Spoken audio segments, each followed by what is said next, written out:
ലൈഫിൽ ഗന്ധങ്ങളുടെ പങ്ക് വളരെ വലുതാണ്. രാവിലെ എണീറ്റ് മുഖം കഴുകുമ്പോഴും, കടുപ്പത്തിലൊരു കാപ്പി കുടിക്കുമ്പോഴും, വൈകുന്നേരങ്ങളിൽ പുറത്തിറങ്ങുമ്പോൾ എന്ന് വേണ്ട സകല സമയങ്ങളിലും കുറേ അധികം സുഗന്ധങ്ങൾ അല്ലെങ്കിൽ ഗന്ധങ്ങൾ നിങ്ങളുടെ മൂക്കിലൂടെ കടന്നു പോകാറുണ്ട്. ഈ കഴിഞ്ഞ 2 മാസ കാലയളവിൽ എൻ്റെ വീക്കെൻഡുകളൊന്ന് ഉണർത്തിയിരുന്നത് ഈ പുതിയ സുഗന്ധങ്ങൾ തേടിയുള്ള യാത്രകളായിരുന്നു. കഥ പറയാൻ ഞാൻ ബെസ്റ്റ് അല്ല, എന്നാലും ഞാൻ അറിഞ്ഞ കുറച്ച് പെർഫ്യൂംസിനെ കുറിച്ച് അതിൻ്റെ വിശേഷങ്ങൾ ഇവിടെ പങ്കുവയ്ക്കാം.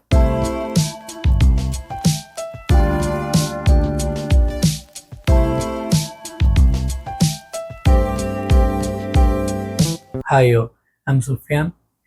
കുറച്ച് നാളായി ലോങ് ഫോം വീഡിയോസ് ഇട്ടിട്ട് എന്നറിയാം. ഞാൻ കുറച്ച് കാര്യങ്ങളൊക്കെ ആയിട്ട് തിരക്കിലായിരുന്നു. കഴിഞ്ഞ 2 മാസ കാലയളവിൽ സൗദിയിൽ ഞാൻ ഒരുപാട് പെർഫ്യൂംസ് ട്രൈ ചെയ്ത് ഓടി നടക്കുകയായിരുന്നു. ആ സമയത്ത് ഞാൻ വാങ്ങിച്ച കുറച്ച് പെർഫ്യൂംസിൻ്റെ, പിന്നെ കുറച്ച് അല്ലാതെ അറിഞ്ഞ കുറച്ച് പെർഫ്യൂംസിൻ്റെ വിശേഷങ്ങളാണ് ഈ ഒരു വീഡിയോയിൽ ഞാൻ ഇൻട്രോയിൽ പറഞ്ഞ പോലെ പങ്കുവയ്ക്കാൻ പോകുന്നത്. അപ്പോൾ അതിൽ ഫസ്റ്റ് പെർഫ്യൂം ഞാൻ ഷോർട്ട് ഫോം വീഡിയോ ചെയ്തൊരു പെർഫ്യൂം തന്നെയാണ്. ST ഡ്യൂപോൺ എന്ന ബ്രാൻഡിൻ്റെ എസൻസ് പ്യൂർ. ഈ ബ്രാൻഡൊക്കെ ചിലപ്പോൾ പലരും കേട്ടിട്ട് പോലും ഉണ്ടാവില്ല. ഒരു അണ്ടർ ദ റഡാർ ബ്രാൻഡാണെന്ന് വേണമെങ്കിൽ പറയാം. എൻ്റെ ഒരു ഫ്രണ്ടായിരുന്നു എനിക്കിത് സജസ്റ്റ് ചെയ്തത്. പുള്ളി പറഞ്ഞ് ജിമ്മിലേക്കും നല്ല ചൂടൊക്കെ ഉള്ള സമയത്ത് വേറെ ചെയ്യാൻ അടിപൊളിയാന്ന് പറഞ്ഞു. അപ്പോൾ ഞാൻ നോക്കിയപ്പോൾ ഇത് 2000-ലാണ് റിലീസായത്. 2000-ൽ റിലീസായിട്ട് ഡിസ്കണ്ടിന്യൂഡും കൂടെ ആണ് ഇപ്പോൾ. പക്ഷേ നൂൺ എന്ന് പറഞ്ഞ ആപ്ലിക്കേഷനിൽ, നൂൺ വെബ്സൈറ്റ്, അതിലൊക്കെ ഇപ്പോഴും അവൈലബിൾ ആണ്. വലിയ പ്രൈസും ഇല്ല, 130 റിയാലൊക്കെയാണ്. അപ്പോൾ നിങ്ങൾക്ക് ഓഫറൊക്കെ ഉള്ള സമയത്ത് വാങ്ങിക്കുകയാണെങ്കിൽ ചിലപ്പോൾ 100 റിയാൽ 110 റിയാൽ റേഞ്ചിൽ മേടിക്കാൻ പറ്റും. നോക്കുകയാണെങ്കിൽ നാട്ടിലെ 2500 രൂപയുടെ താഴെ പ്രൈസ് ഉള്ളൂ. അപ്പോൾ അങ്ങനെ പെർഫ്യൂം വന്ന് പുള്ളി പറഞ്ഞ് പുള്ളീനെ സർപ്രൈസ് ചെയ്ത ഒരു പെർഫ്യൂം കൂടെ ആയിരുന്നു. കാരണം നല്ല ക്വാളിറ്റി ഓഫർ ചെയ്യുന്നുണ്ട്. പെർഫ്യൂം വന്ന് ഞാൻ വേറൊരു സമയത്ത് എനിക്ക് അത് തന്നെയാണ് പറയാനുള്ളത്. നല്ല ബ്യൂട്ടിഫുൾ ആയിട്ടുള്ള ക്വാളിറ്റിയുള്ള പെർഫ്യൂമാണ് ഇത്. നമുക്കെപ്പോഴും നല്ല സ്ട്രോങ് ആയിട്ടുള്ള ഹെവി ആയിട്ടുള്ള സെൻറ്റുകൾ തന്നെ വെയർ ചെയ്യാൻ വലിയ രസം ഉണ്ടാവില്ല. നമ്മളൊരു ചൂടുള്ള സമയത്ത് ഭയങ്കര ഇൻസെൻസ്, സ്മോക്കി, ലെതർ ബേസ്ഡ് ആയിട്ടുള്ള സെൻറ്റൊക്കെ അടിച്ചു പോയി പുറത്തേക്ക് ഇറങ്ങി നോക്കി. എനിക്കെന്തായാലും എൻജോയ് ചെയ്യാൻ പറ്റില്ല. വേറൊരാൾ എൻ്റെ അടുത്ത് അതേ ടൈപ്പിലുള്ള സ്മെല്ലും അടിച്ച് ഇരുന്ന് കഴിഞ്ഞാൽ എനിക്ക് അപ്പോഴും എൻജോയ് ചെയ്യാൻ പറ്റില്ല. അപ്പോൾ ആ ഒരു സമയത്ത് ഒന്നുകൂടെ ഫ്രഷ് ആയിട്ടുള്ള സെൻറ്റുകൾ, അക്വാട്ടിക് സെൻറ്റുകളൊക്കെ വെയർ ചെയ്ത് കഴിഞ്ഞാൽ രസമായിരിക്കും, നല്ല വെയിലത്ത് വേർക്കുകയും ചെയ്യുന്ന സമയത്ത്. അപ്പോൾ ഇത് അങ്ങനത്തെ ഒരു പെർഫ്യൂമാണ്. വളരെ സിമ്പിളായിട്ടുള്ള ക്വാളിറ്റിയുള്ള സെൻറ്റ്. ഓപ്പണിങ്ങിൽ അത്യാവശ്യം എന്താ പറയുക, നമ്മുടെ സിട്രസുകളുടെ ബ്ലാസ്റ്റൊക്കെ ഉണ്ട്. പക്ഷേ വളരെ പെട്ടെന്ന് അതിൽ അരോമാറ്റിക് നോട്ട്സ്, ലാവൻഡർ, റോസ്മേരി, അതിൻ്റെയൊക്കെ പ്രസൻസ് നമുക്ക് ഫീൽ ചെയ്യാൻ പറ്റും. പക്ഷേ അതൊന്നും പതിയുന്ന സമയത്ത് തന്നെ എത്തുന്ന ആ ഒരു മസ്കി സ്മെല്ല് കയറി വരാൻ തുടങ്ങും. മെയിൻലി ഉദാഹരണമായിട്ട് ഞാൻ എപ്പോഴും പറയാനുള്ള പെർഫ്യൂംസ് തന്നെയാണ് വെർസാച്ചെ പോറോ, മിസോണി വേവ്, ഷെനൽ അല്യൂറോം സ്പോട്ട്. അതിലൊക്കെ ഉള്ള ഒരു ക്രീമി ടെക്സ്ചറുള്ള ഒരു മസ്കി സ്മെല്ലുണ്ട്. അത് ഇതിലേക്ക് കയറി വരും.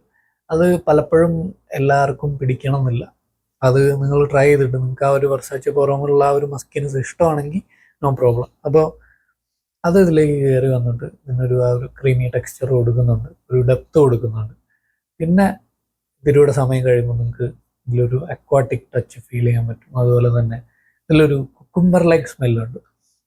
അതായത് ഒരു വാട്ടറി കുക്കുംബർ ലൈക്ക് ഫീൽ ഈ ഒരു സെൻറ്റിൽ നിന്ന് നിങ്ങൾക്ക് അങ്ങനെ പിക്ക് ചെയ്യാൻ പറ്റും. നിങ്ങൾ നോട്ടിക്ക വോയേജ് ഒക്കെ എടുത്തു കഴിഞ്ഞാൽ അതിലുള്ള ഒരു കുക്കുംബർ ലൈക്ക് അക്കോഡ് നമുക്ക് ഇത്തിരി ഒരു സിന്തറ്റിക് ആയിട്ട് ഫീൽ ചെയ്യുന്ന, കുറച്ചൊരു കുത്തുണ്ടാക്കുന്ന തരത്തിലുള്ള സ്മെല്ലായിട്ടാണ് എനിക്ക് പലപ്പോഴും തോന്നിയിട്ടുള്ളത്. പക്ഷേ ഇവിടെ കുറച്ചുകൂടെ നാച്ചുറലാണ്, കുറച്ചുകൂടെ രസമുള്ള തരത്തിലാണ് ഇൻ്റർപ്രിറ്റ് ചെയ്ത് വെച്ചിരിക്കുന്നത്. അപ്പോൾ വളരെ നൈസായിട്ടുള്ള, വളരെ ബാലൻസ്ഡ് ആയിട്ടുള്ള, ക്ലീൻ, എഫർവസൻ, നമുക്കൊരു എന്താ പറയുക, എപ്പോഴും ഒരു സിമ്പിളായിട്ട് വെയർ ചെയ്യാൻ പറ്റുന്ന ഒരു ഡംബ്രേജ് ഫ്രാഗ്രൻസ് എന്ന് പറയാറുണ്ടല്ലോ, ആ ഒരു ടൈപ്പ് സെൻറ്റാണിത്. പിന്നെ ഡ്രൈ ഡൗണിലേക്ക് പോകുന്നതനുസരിച്ച് കുറച്ച് വുഡി കോട്ട്സ്, പിന്നെ അതുപോലെ തന്നെ ഒരു ടോങ്കാബീൻ്റെ ഒരു ടച്ച് ഓഫ് സ്വീറ്റ്നെസ് ഒക്കെ നിന്ന് പിക്ക് ചെയ്യാൻ പറ്റുന്നുണ്ട്.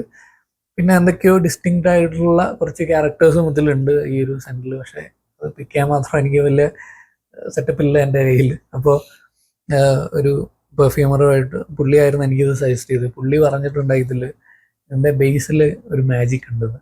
അത് എന്താണെന്ന് അങ്ങനെ ഡീകോഡ് ചെയ്തെടുക്കാൻ എനിക്ക് അറിഞ്ഞുകൂടാ. ഐറിസ് യൂസ് ചെയ്തിട്ട് നോട്ട്സിൽ ഐറിസ് നിങ്ങൾക്ക് കാണാൻ പറ്റും. ഒരു പൗഡറി ലിപ്സ്റ്റിക്ക് ആ ഒരു ക്യാരക്ടറോ അങ്ങനെയൊന്നും എനിക്ക് ഡിറ്റക്ട് ചെയ്യാൻ പറ്റിയില്ല. പക്ഷേ ജിയോൺജിയുടെ ജെന്റിൽമാൻ കൊളോൺ ഞാൻ മുന്നേ റിവ്യൂ ചെയ്തിട്ടുണ്ടായിരുന്നു. അപ്പോൾ അതിൽ ഐറിസ് ആ ഒരു സിട്രസ് സെൻറ്റിന് ഒരു വെറൈറ്റി ടച്ച് കൊടുക്കുന്നുണ്ട്. ഒരു എന്താ പറയുക, ആ ഒരു ഫ്ലോറൽ അല്ല, ഭയങ്കര സ്വീറ്റ് അല്ല, എന്നാലൊരു സ്ലൈറ്റ് ക്രീമിനെസ്, ഒരു ഡെപ്ത് പ്രൊവൈഡ് ചെയ്യുന്നുണ്ട്. അതുപോലെയൊക്കെ ഉണ്ടോയെന്ന് വെച്ചാൽ ചിലപ്പം അത് പിക്ക് ചെയ്യാൻ പറ്റാൻ മതി ചിലർക്കൊക്കെ.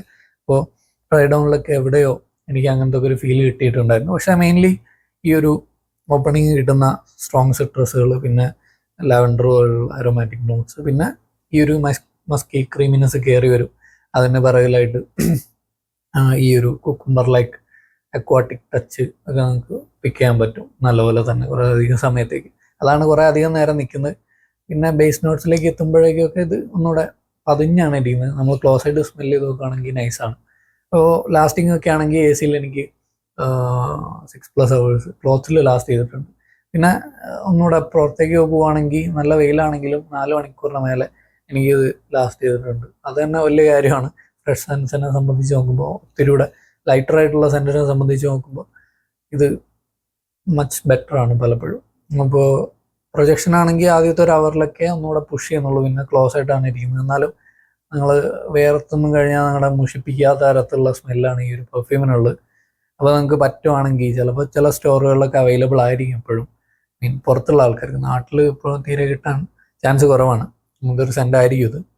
അപ്പോൾ എന്തായാലും ആരെങ്കിലും യൂസ് ചെയ്തിട്ടുണ്ടെങ്കിൽ അല്ലെങ്കിൽ ട്രൈ ചെയ്തിട്ടുണ്ടെങ്കിൽ നിങ്ങളുടെ എക്സ്പീരിയൻസ് കമൻസിൽ എന്തായാലും ഷെയർ ചെയ്യാം. ഈ ഒരു ബ്രാൻഡ് പൊതുവെ ആൾക്കാർക്ക് പരിചയമില്ലാത്തൊരു ബ്രാൻഡും കൂടെയാണ്. ഒരു അണ്ടർ ദ റേഡാർ അല്ല, അണ്ടർ റേറ്റഡ് ആണെന്ന് പറയണമെന്ന് അറിഞ്ഞൂടാ, പക്ഷെ അങ്ങനത്തെ ഒരു ബ്രാൻഡാണ്. ഇതൊന്നും ഞാൻ മുന്നേ കേട്ടിട്ടുണ്ടായിരുന്ന പെർഫെക്റ്റ് ടൊബാക്കോ എന്നൊരു സെൻറ്റ് മാത്രമായിരുന്നു. പിന്നെ റോയൽ ആംബറോ അങ്ങനെ തോന്നുന്നുണ്ട്. ഒരു മഞ്ഞ കളർ വരുന്ന തരത്തിലുള്ള ഒരു കുപ്പിയുണ്ട്. അത് മാത്രമേ ഞാൻ കണ്ടിട്ടുണ്ടായിരുന്നുള്ളൂ മുന്നേ. അല്ലാതെ വേറെ സെൻറ്റുകളൊന്നും കണ്ടതായിട്ട് എനിക്ക് ഓർമ്മയില്ല. അപ്പം അങ്ങനത്തെ ഒരു പെർഫ്യൂമാണ്. സമ്മറിലേക്ക് ഡംബ്രീച്ച് ആയിട്ട് യൂസ് ചെയ്യാൻ പറ്റുന്ന സെൻറ്റായിരിക്കും. ഓഫീസ്, കോളേജ്, പിന്നെ നിങ്ങൾ ചുമ്മാ വെക്കേഷൻ ഔട്ടിങ്ങിന് പോകുമ്പോൾ എന്ന് വേണ്ട ഏത് സമയത്തും നിങ്ങൾക്ക് ധൈര്യമായിട്ട് വെയർ ചെയ്യാം. 20 സ്പ്രേ ഒന്നും അടിച്ചാൽ ഒരു പ്രശ്നമില്ല. അതാണ് essence pure by ST Dupont. അടുത്ത പെർഫ്യൂമിലേക്ക് പോകുന്നതിന് മുന്നേ കുറച്ച് കഥ പറയാം. ഞാനും എൻ്റെ സുഹൃത്തും കൂടെ ആയിരുന്നു ഗെർലാൻ എന്ന ബ്രാൻഡിൻ്റെ സ്റ്റോർ വിസിറ്റ് ചെയ്യാൻ പോയിട്ടുണ്ടായിരുന്നു. എനിക്ക് വളരെ ഇഷ്ടമുള്ളൊരു ബ്രാൻഡും കൂടെയാണ്. അവരുടെ ലോഗോ ഒരു ബി ആണ്. ഞാൻ ഗെർലാൻ്റെ ലോ മീഡിയ LEDP റിവ്യൂ ചെയ്തിട്ടുണ്ട്. അപ്പോൾ അതിൻ്റെ ക്യാപ്പ് കണ്ടാൽ നിങ്ങൾക്ക് മനസ്സിലാവും, അതിൻ്റെ മേലെ ഒരു ബി ലോഗോ ഉണ്ട്. അപ്പോൾ ഇവിടെ പോയ സമയത്ത് നമ്മുടെ എന്തൂസിയാസമൊക്കെ കണ്ടിട്ടായിരിക്കും നമ്മൾ ഓരോ പെർഫ്യൂം ട്രൈ ചെയ്യുന്നു, പിന്നെ വണ്ടർ അടിച്ച് നിൽക്കുന്നു. അപ്പോൾ അത് കണ്ടിട്ടായിരിക്കാം അവിടെയുള്ള സെയിൽസ് സ്റ്റാഫ്, ഒരു ലേഡി സ്റ്റാഫ് ഉണ്ടായിരുന്നു, പുള്ളിക്കാരി ഞങ്ങൾക്ക് 2 പേർക്കും ഓരോ ഗെർലാൻ ബി ലോഗോ ഫ്രീ ആയിട്ട് തന്ന് ഗിഫ്റ്റായിട്ട്. അപ്പോൾ ഇത് മെറ്റാലിക് ആണ്, ഒരു ഗോൾഡ് പ്ലേറ്റഡ് ഗോൾഡൻ കളറിലാണ് വരുന്നത്. അതൊരു നൈസ് എക്സ്പീരിയൻസ് ആയിരുന്നു. ഞങ്ങൾ ഒരുപാട് നേരം അവരുമായിട്ട് സംസാരിക്കുകയും ചെയ്തു. പിന്നെ അതുപോലെ തന്നെ ഒരു ന്യൂയോർക്ക് ബേസ്ഡ് ആയിട്ടുള്ള നീഷ് ബ്രാൻഡാണ് ലെലബോ. അവിടെ പോയ സമയത്ത് ലെലബോൻ്റെ ഏറ്റവും ഫേമസ് ആയിട്ടുള്ള പെർഫ്യൂമാണ് സാൻഡാൽ 33. അതുപോലെ തന്നെ റോസ് 31 അവരുടെ ലൈനപ്പിൽ അത്യാവശ്യം ഫേമസ് ആണ്. ചിലപ്പോൾ കളർ വരുന്നുണ്ടാവില്ല വെയിൽ. അപ്പോൾ സാൻഡാൽ 33 ഈ ഒരു പലരും ക്യാറ്റ് പീസ് എന്നൊക്കെ പറയുന്ന ഒരു സ്മെല്ലും കൂടെയാണ്. പക്ഷേ ഒത്തിരിയൂടെ ഫ്രഷ്ലി ചിപ്ഡായിട്ടുള്ള തടി, കുറച്ചൊരു നീരൊക്കെ വരുന്ന സമയത്തുണ്ടാകുന്ന തടികളുടെ സ്മെല്ല് ആലോചിച്ച് നോക്കിക്കഴിഞ്ഞാൽ ആ ഒരു ടൈപ്പ് സ്മെല്ലാണ് ഇതൊന്നും നിങ്ങൾക്ക് പിക്ക് ചെയ്യാൻ പറ്റും. നല്ല എൻജോയബിൾ ആയിട്ടുള്ള സെൻറ്റാണ്. ചിലരൊക്കെ ക്യാറ്റ് പീസ് എന്നൊക്കെ പറഞ്ഞിട്ടുണ്ട്. അപ്പോൾ അത് ചിലപ്പോൾ നിങ്ങൾ ഇങ്ങനത്തെ ഫർണിച്ചറുകളിലൊക്കെ പോയി, മില്ലുകൾ, തടി മില്ലുകളിൽ പോയി കഴിഞ്ഞാൽ നിങ്ങൾക്ക് ആ പുതിയ തടിയൊക്കെ ചിപ്പ് ചെയ്തിട്ട സമയത്ത് അതിനൊരു തരത്തിലുള്ള സ്മെല്ല് വരാറുണ്ട്. ചിപ്പിലുന്താന്ന് പറയും ഞങ്ങൾ. അപ്പോൾ ആ ഒരു ടൈപ്പ് സ്മെല്ലായിരിക്കാം ചിലപ്പോൾ ആൾക്കാർ അങ്ങനെ പെർസീവ് ചെയ്യുന്നത്. പക്ഷേ ദാറ്റ് വാസ് ഗുഡ്. പക്ഷേ എനിക്കൊന്നുകൂടെ ഇഷ്ടമായ റോസ് 31 ആണ്. എൻ്റെ അടുത്തുള്ള കാർട്ടിയെ ഡിക്ലറേഷൻ പാർഫം എന്ന പെർഫ്യൂം ഉണ്ട്, അതുമൊക്കെ ആയിട്ട് ചെറിയ സാമ്യം ഉണ്ടായിരുന്നു. റോസ് 31 സത്യം പറഞ്ഞാൽ മോർ ദാൻ റോസ് ഇതിലെ ആ വുഡി അക്കോർഡ്സ് ഒക്കെയാണ് ഒന്നുകൂടെ പുറത്തേക്ക് എടുത്തിരിക്കുന്നത്. കാർട്ടിയറിലുള്ള ക്യുമിൻ, കാർഡമം, പിന്നെ വെറ്റിവർ, അതിൻ്റെയൊക്കെ തരത്തിലുള്ള ഒരു സ്മെല്ല് ഇതിൽ നൈസായിട്ട് പുറത്തേക്ക് നിൽക്കുന്നുണ്ട്. റോസ് വളരെ സ്മൂത്തായിട്ട് ഓപ്പണിങ്ങിൽ നിങ്ങൾക്ക് പെട്ടെന്ന് കിട്ടുമെങ്കിലും പിന്നെ ഒന്നുകൂടെ പിറകിൽ തന്നെയാണ് ആ ഒരു സ്മെല്ലുള്ളത്. വളരെ ബ്യൂട്ടിഫുൾ ആയിട്ടുള്ളൊരു സെൻറ്റാണ്. പക്ഷേ അതിൻ്റെയൊക്കെ പ്രൈസ് 30,000 20,000 സംതിങ് ആ റേഞ്ചിലാണ്, 50 ml 100 ml വരെ. അപ്പോൾ അതുകൊണ്ട് മെനക്കെട്ട് മേടിക്കാൻ പോയില്ല.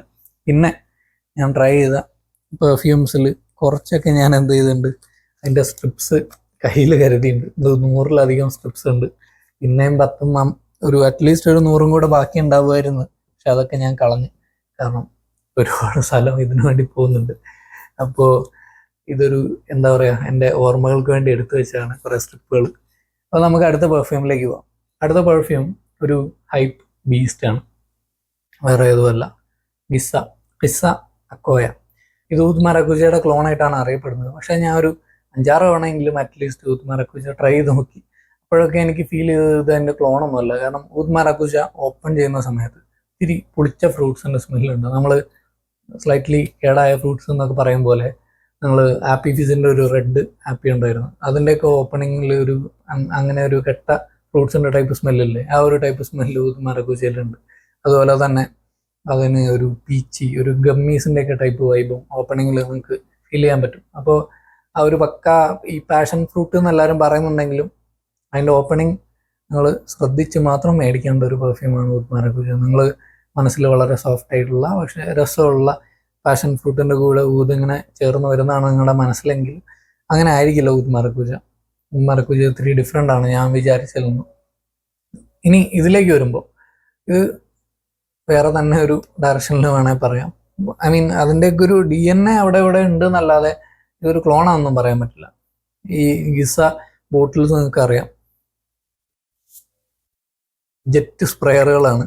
ഇതേ സാധനം തന്നെയാണ് എംപീരിയൽ വാലി, ലാലൂണ, അങ്ങനെ കുറേ ഉണ്ട്. ഈ ഒരു പെർഫ്യൂമിലേക്ക് വരുമ്പോൾ ഇതിന് ഓപ്പണിങ് എനിക്ക് ആദ്യം ട്രൈ ചെയ്ത സമയത്ത് ഈ ഫ്രൂട്ട് ഇൻഫ്യൂസ്ഡ് വാട്ടറുകൾ, അതായത് നേർത്ത തരത്തിൽ ഫ്രൂട്ട്സിൻ്റെ ടേസ്റ്റ് ഉണ്ടാവുന്ന തരത്തിലുള്ള വെള്ളം ഇറങ്ങുന്നുണ്ട് മാർക്കറ്റിൽ ഇപ്പോൾ.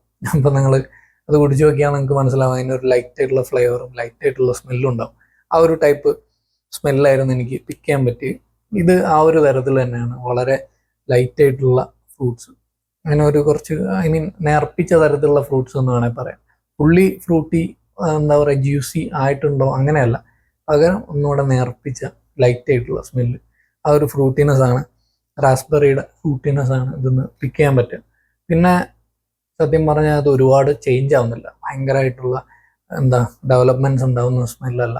ഇതിൽ ചിലയിടത്തൊക്കെ ഊത് മെൻഷൻ ചെയ്തതായിട്ട് കണ്ടു. പക്ഷെ എനിക്ക് ചിലപ്പം അത്രയും ഡീപ്പ് ഡ്രൈ ഡൗണിലേക്ക് എത്തുമ്പോൾ ആ ഒരു ഊതൊക്കെ ഉണ്ടാവാൻ മതി. പക്ഷെ എനിക്കൊരു ഊത് എന്ന പേരിൽ ഊതൊന്നും അതിൽ പിക്ക് ചെയ്യാൻ പറ്റിയിട്ടില്ല. പിന്നെ എന്താ പറയുക, ഞാൻ അഹിൽ ട്രൈ ചെയ്ത്, അഹമ്മദ് അൽ മഗ്രിബിയുടെ നമ്മൾ ആ ഒരു ഓപ്പണിങ്ങിൽ ആ ഒരു ബ്ലാസ്റ്റ് കഴിഞ്ഞ ഉടനെ നമുക്ക് അതൊന്ന് ഊത് ഫീൽ ചെയ്യാൻ പറ്റും. ഊതിൻ്റെ ആ ഒരു ചില സമയത്ത് ചില ഊതുകൾ ട്രൈ ചെയ്ത് കഴിഞ്ഞാൽ നമ്മുടെ പശുവിൻ്റെ നെയ്യ് കണക്കുള്ള ആ ഒരു ടൈപ്പ് സ്മെല്ലൊക്കെ ഉണ്ടാവാറുണ്ട്. ആ ടൈപ്പ് അതെനിക്ക് എൻ്റെ പെർസെപ്ഷനിൽ വരുന്നതാണ്. ആ ഒരു ടൈപ്പ് സ്മെല്ല് അതിൽ നിങ്ങൾക്ക് വളരെ പെട്ടെന്ന് അതിൽ ഊതുണ്ട് നിങ്ങൾക്ക് ഫീൽ ചെയ്യാൻ പറ്റും. അത് ഒത്തിരി കൂടെ പഞ്ചിയാണ്.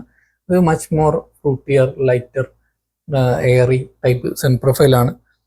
പിന്നെ ഇത് എനിക്കിതിൽ നിന്ന് വേറെ മെയിനായിട്ട് വെക്കാൻ പറ്റുന്നത് പറഞ്ഞാൽ കുറച്ച് സമയം കഴിയുമ്പോൾ ഒരു ലൈറ്റ് ആയിട്ടുള്ള ലെതറിൻ്റെ ടച്ച് ഇതിലൂടെ പാസ് ചെയ്യുന്നുണ്ട്, അതിൻ്റെ ഉള്ളിൽ കൂടെ നമുക്ക് ഫീൽ ചെയ്യാൻ പറ്റും. പിന്നെ ഒത്തിരി കൂടെ ഒരു സ്വീറ്റ്നെസ് ഉണ്ട്, കാരമൽ നോട്ടൊക്കെ മെൻഷൻ ചെയ്തിട്ടുണ്ട്. അങ്ങനെ ഒരു കാരമലൈസ്ഡ് ടൈപ്പ് സ്വീറ്റ്നെസ് അല്ലെങ്കിലും ഇതിലൊരു സ്വീറ്റ്നെസ് ഉണ്ട്. ചിലപ്പം ആ ഒരു അതാവാം ആൾക്കാർ കാരമലിന് മെൻഷൻ ചെയ്ത്. അതിലധികം ഭയങ്കരമായിട്ടുള്ള ചേഞ്ചസ് ഈ ഒരു പെർഫ്യൂമിൽ ഉണ്ടാവുന്നതായിട്ട് എനിക്ക് ഫീൽ ചെയ്തിട്ടില്ല.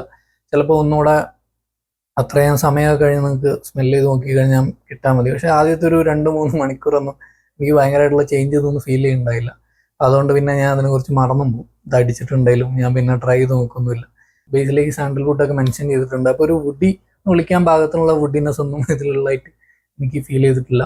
അപ്പം നിങ്ങൾ ചിലപ്പോൾ ഈ ഒരു സെൻറ്റിനെ പെർസീവ് ചെയ്യുന്നത് ഡിഫറെൻ്റ്ലി ആയിരിക്കും. അത് നിങ്ങൾ എങ്ങനെയാണ് ഈ ഒരു സ്മെല്ല് കാണുന്നതെന്ന് കമൻസിൽ മെൻഷൻ ചെയ്യുക. എനിക്ക് ഇങ്ങനെയൊക്കെയാണ് ഇതൊന്ന് ഫീൽ ചെയ്തത്.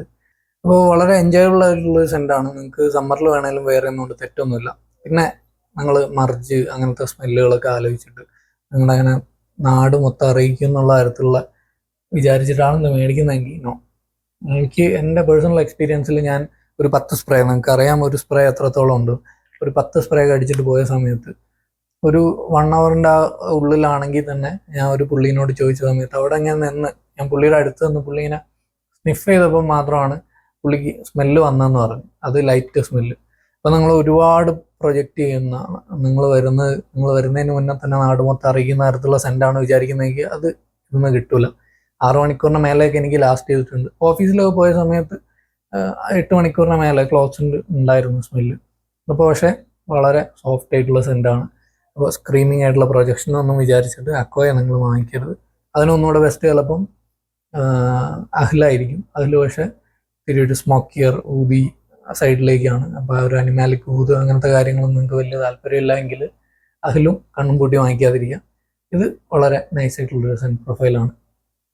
പിന്നെ ആർക്കൊക്കെ ഏതൊക്കെ ഒക്കേഷനിലേക്ക് എന്ന് പറഞ്ഞാൽ നിങ്ങൾക്ക് എവിടെ വേണേലും യൂസ് ചെയ്യാം. അങ്ങനെ വലിയ തെറ്റൊന്നുമില്ല. ഈവൺ ഓഫീസിലേക്ക് അടിച്ചു പോയാലും ആർക്കും വലിയ ബുദ്ധിമുട്ടൊന്നും ഉണ്ടാക്കുന്ന തരത്തിലുള്ള സെൻ പ്രൊഫൈലല്ല. അപ്പോൾ എന്തായാലും ഇന്നത്തെ വിശേഷങ്ങൾ അത്രയൊക്കെയാണ്. നമുക്ക് പെട്ടെന്ന് തന്നെ അടുത്തൊരു വീഡിയോയിൽ കാണാം. So thank you for watching.